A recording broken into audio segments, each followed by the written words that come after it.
Fly me to the moon?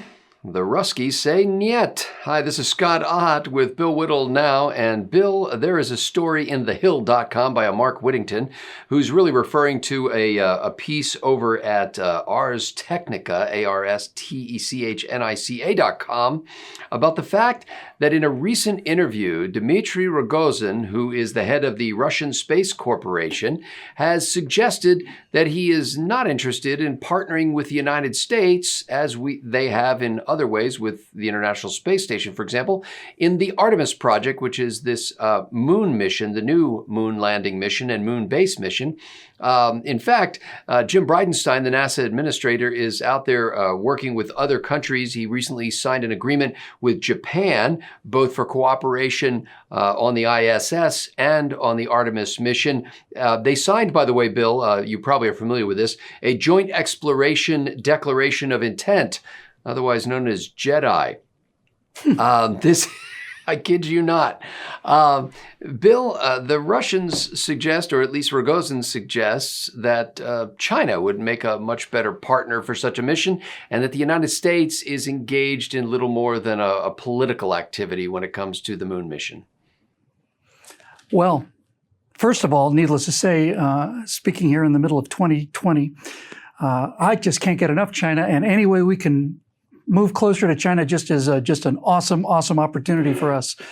I have to tell you, I was surprised to hear this, and I don't know what the specifics of the JEDI agreement are.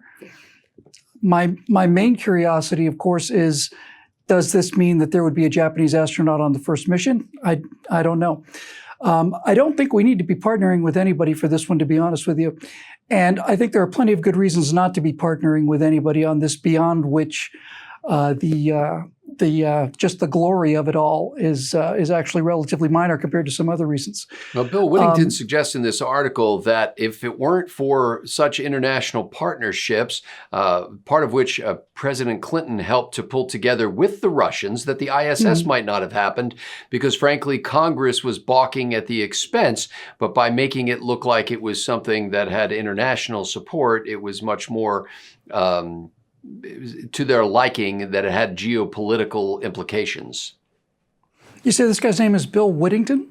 Not Bill, Mark Whittington. Oh, I was going to say, because a name like that is so close to being sensible that I'd surprised that he would make a mistake like that. I'm glad you mentioned the International Space Station and our support and our work with Russia on this, because this to me is the perfect example of why we should not be partnering with anybody in terms of going back to the moon. The International Space Station, as it exists now, was originally envisioned by Ronald Reagan and called Freedom. And it was going to be an all-American project.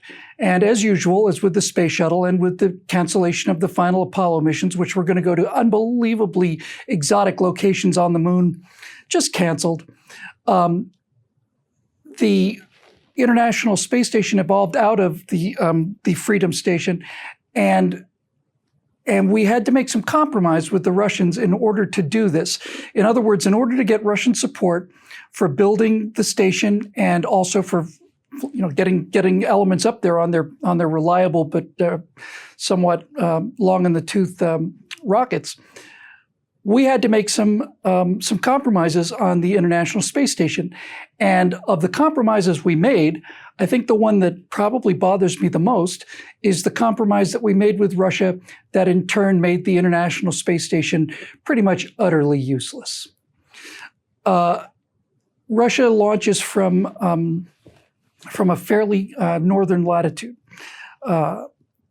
Their cosmodrome is located at fairly high latitude relative to ours anyway. And in order for Russia to be able to participate with the space station program, that meant that the orbit of the International Space Station had to be inclined significantly more than what we originally thought the case would be. As a matter of fact, in order for Russians to be able to reach the station with supplies and crews, we had to incline the orbit of the ISS so steeply that the ISS became useless in terms of what it was originally designed for, which was to be a construction site for the exploration of the solar system. The short form is that the original orbit was going to be in the plane of the planets, but in order to let Russia be part of the game, we had to crank that orbit up to such a high inclination that they can no longer get to the rest of the solar system without ridiculous amounts of energy. And so the compromise in order to build the station was to make the station essentially useless for anything other than sightseeing and some, some national pride. And there are some serious experiments. A lot of people, including yourself, would agree that there are a lot of valuable science has happened aboard the International Space Station over the course of years. And at least this Whittington character seems to suggest that congressional Democrats were dragging their heels so vigorously on the funding of the International Space Station that if Bill Clinton had not been able to get Russia in on the deal, it wouldn't have happened at all. I think that's right. But if you look at the history of NASA following the Apollo program, it is nothing but a history of compromise that not only degraded the performance but caused the loss of two vehicles, the shuttle Columbia and Challenger. Neither one of those catastrophes was due to the actual space shuttle. They were due to the Band-Aids and the build-arounds that NASA had to come up with in order to keep the program flying in the face of continuing budget cuts, such as the external tank and the solid rocket boosters. The point that he's making is precisely the reason why we shouldn't be doing this at all. The International Space Station and the Space Shuttle originally held so much promise, but to be honest with you, they were a 30-year dead end. And the dead end works something like this. What do we need the International Space Station for? Well, we need a place to dock the Space Shuttle. Well, what do we need the Space Shuttle for? We need a way to get to the International Space Station.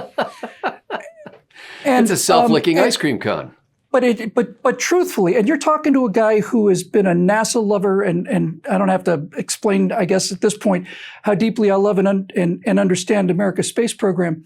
But that's what it turned into. It turned into a truck that went to a place that didn't do us any good. And we have to be exceedingly careful that we don't make that same mistake again. This mission should have a very specific goal, and it should be funded pretty much all the way before we get started, or we should just wait till Elon Musk does it the right way, which is privately. Well, and the thrust of this column is that the Russians have been such an important part of U.S. space exploration in recent decades that now for their leader, at least the Space Corporation leader in Russia, to say, look, we have much better friends in China. We like their plans. The U.S. is just making political maneuvers. After all, as you well know, when the U.S. became unable to lift astronauts to the space station, they found a new vehicle, and that was Russian as well. I take exception with the term that we've been partnered with Russia in space exploration. We haven't done any exploring with Russia, and we haven't done anything new with Russia either. We made a devil's agreement with Russia, and because of that agreement, we allowed the United States to go without a system of getting American astronauts into low Earth orbit. We're not talking about going far. As a matter of fact, we're talking about going the shortest distance you can go and still go someplace without falling back down again. And we made a deal with Russia. So that allowed us to retire the space shuttle program. And for 9 years before the Dragon capsule, which is still up there as we record this, for that entire time, all we did with Russia, and during the building of the ISS as well, was Russia would loft components that were mostly built in the US, although some of them were Russian built, but they did a fair amount of the heavy lifting in addition to the space shuttle. But we didn't do anything new, and we didn't go anywhere, and we didn't learn anything really with the Russians. Cooperation on the space station has been generally pretty good. There are 3-person crews up there. The procedure is the commander is either a Russian or an American, and the other 2 guys are either Americans or Russians. So, that way, if we decide to have World War III in space, it's kind of got some balance to it. But Russia is not our friend, Scott, and China is our friend far less than Russia is. And it would be a catastrophic mistake to entangle the Artemis mission with anybody other than somebody like Japan, who's a known ally, who's competent technologically, and who would be in basically a support role. But letting them have any political influence over it, Russia's not our friend. China's not our friend either. And partnering them on something like this is not only a bad idea, it's essentially worthless because the technologies are not interchangeable. That was a huge problem we had when we first started dealing with Russia in Apollo-Soyuz. So Mark Whittington's column in The Hill ends on what you may find to be a more positive note. And after suggesting that essentially Russia has saved U.S. space exploration, albeit at a low level, twice before, they may have inadvertently just saved it again. Because if Russia pairs up with China, Democrats, who have been incredibly stingy as usual with space funding and really are not any more enthusiastic about the Artemis budget than they were previously with the ISS or any other space program, are incredibly paranoid, to put my words to it, about the whole Russia-Trump connection. And here's the quote from Mark Whittington: "Any move to starve Artemis of funding could be seen as Russian collusion." So basically that Democrats might be more likely to loosen up the purse strings because they don't want to be seen as helping Russia because, that's what Trump does.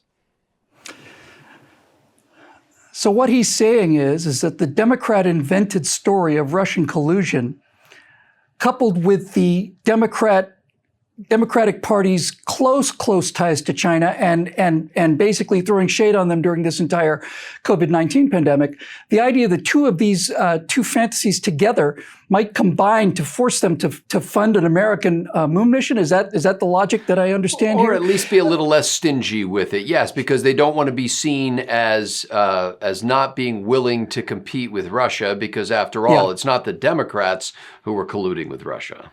This writer's pretty far behind the times as far as space program in 2020 goes.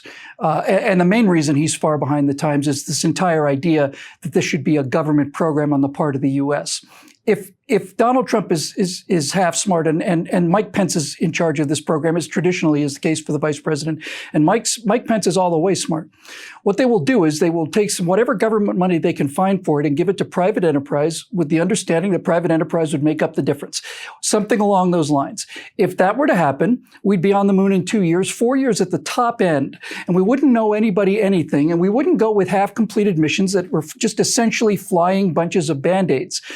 The idea that the American government is somehow going to get us back out into space, I think, was probably discredited at the very least when the space shuttle program came to an ignominious end. And if you're not aware of that by now, then you haven't been paying close attention. The new space program, the new space race, the new model going forward is Elon Musk and Jeff Bezos with Blue Origins and so on. Private companies that are either backed by the government, subsidized by the government, they're buying rides from these companies, the government is whatever.